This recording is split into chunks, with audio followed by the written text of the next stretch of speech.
G'day guys, how you going? So, in this video, I'm going to show you how to install the JTX Halo LED headlights for the 80 series Landcruiser. Now it probably goes for a lot of vehicles, ladies and gentlemen, but in this one obviously I've got an 80 series, so I'm going to show you how I've done it. Also, ladies and gents, I do have a set of STEDI Pro X or Type X spotlights. They're really good. I installed them as well, and you'll see the end result from these JTX LED Halo headlights. They're really good, and I'll show you the end result obviously with these. Excuse the wind, guys, in the background. Now I will go to detail with the JTX, but the STEDIs, I mean, if you can do the JTX, you won't have a problem doing the STEDIs. It's just a piggyback system, exactly the same sort of thing as the JTX.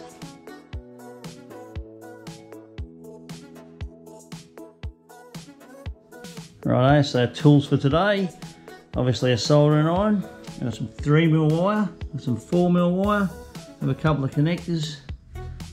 We have a Phillips head screwdriver, a heat gun, pliers, cutters, strippers, crimpers, and some heat shrink, because we might need some WD-40 for those rusty little screws. We'll see what happens.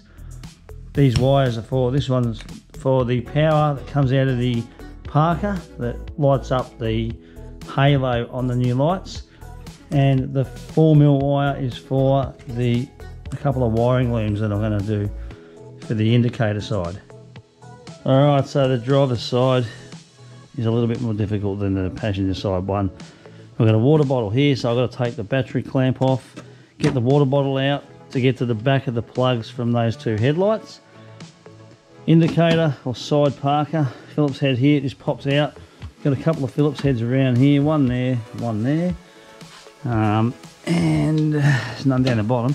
There's one in the grill there. There's another one in the grill in the middle behind that box, which I'm not going to bother with. Should be able to pull the grill out a little bit to get to that. So once we can loosen that off, we've got 4 little screws, 1, 2, 3, 4 on both. They're tiny little screws, they're probably a bit rusty, so I've got to hit them with some WD-40. There they are in the top there, one's there. So there's 4 of those. This little shroud comes off. The headlight pops out and we can get to the plug. Okay, so this just pretty much pops out. There's a little clip in there. Okay, I put a flathead inside that little hole and pop that out. Took out the 2 screws. The grill's just loose from that one nut there. I've left the middle one. There is a middle one up here on some vehicles. This one's broken, so I don't have that. And this shroud should just pop out, just like so. You can get it out, there we go. There it is. Alright, that's out the way. Like I said before, these are pretty rusty, so I might just touch them with a bit of WD-40, these ones, and hope they don't strip. I don't think they will. Once these shrouds come off, then the light just comes out, we unplug, and then we plug it back in and play.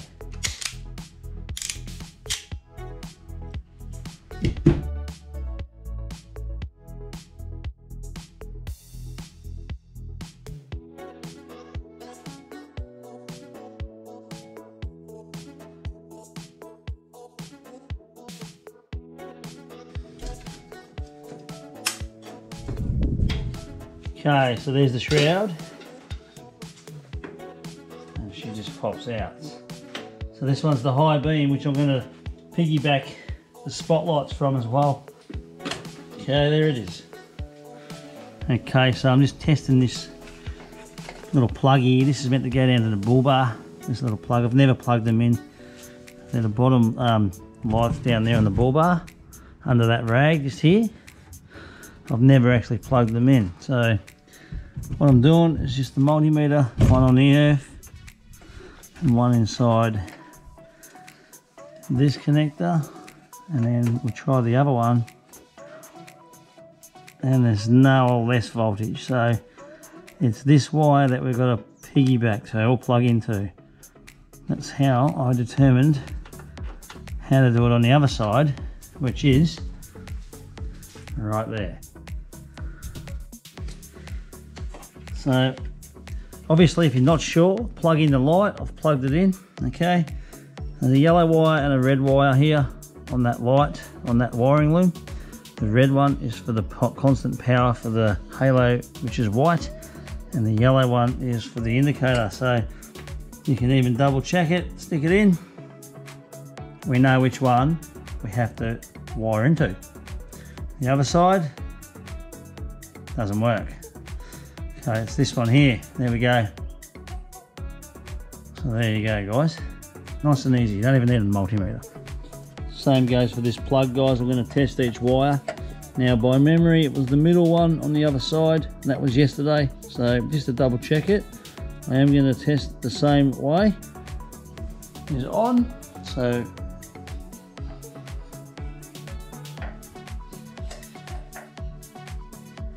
again, middle wire. There it is there. Outer wires don't work. Okay, so it's the middle wire. And just a quick one, guys, on the 80 series, apparently it is pretty known that the power source coming out of these into these Parker lights are pretty poor. So that's why I tested it first before wiring it up. They do advise plug into your cigarette or AC, so then you can run a wire. Every time you turn the ignition on, they're going to come on. But I've had no issue, so I mean, if it does give me problems down the track, that's what I'm going to do anyway. I can just cut that off. It's going to be heat shrinked anyway, and pretty much you can just unplug these things and they're pretty easy to get out. So that's the wiring loom I made, guys.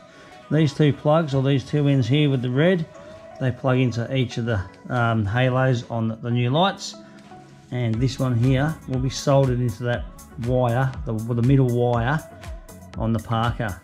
It's pretty basic.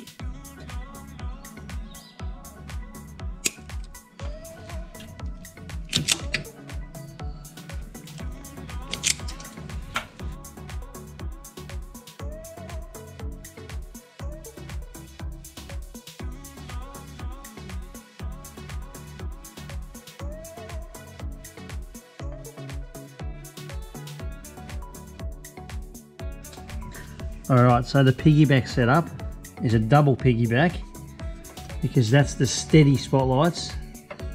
So they run into this module for the JTX, which goes to the headlight. But the piggyback from the STEDIs go into the headlight adapter right there, and then that plugs into the wiring loom. Okay, Parkers. Okay, low beams. Just nearly ran into the table behind me and tripped over. Right hand indicator. Let's check it out without tripping over anything. Looks pretty cool. Headlights are on, high beams and high beams.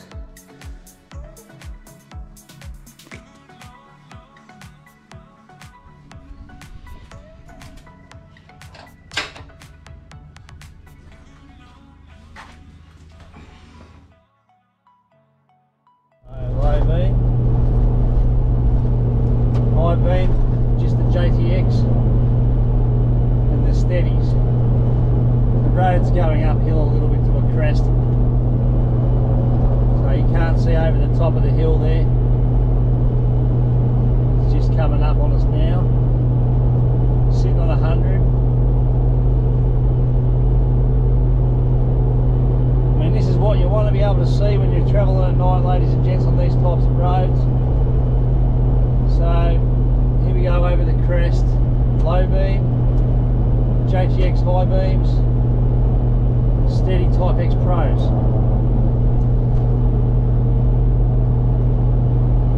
Very impressed, very impressed. I don't have a light bar either, ladies and gents, just the JTX headlights and the STEDI Type X Pros. No light bars. I was going to put Sahara headlights in this with LEDs, but I couldn't get hold of the right hand one, so that's why I went to JTX. Plus they're certified as well, so I mean, I can't see because of the reflectors. Check that out.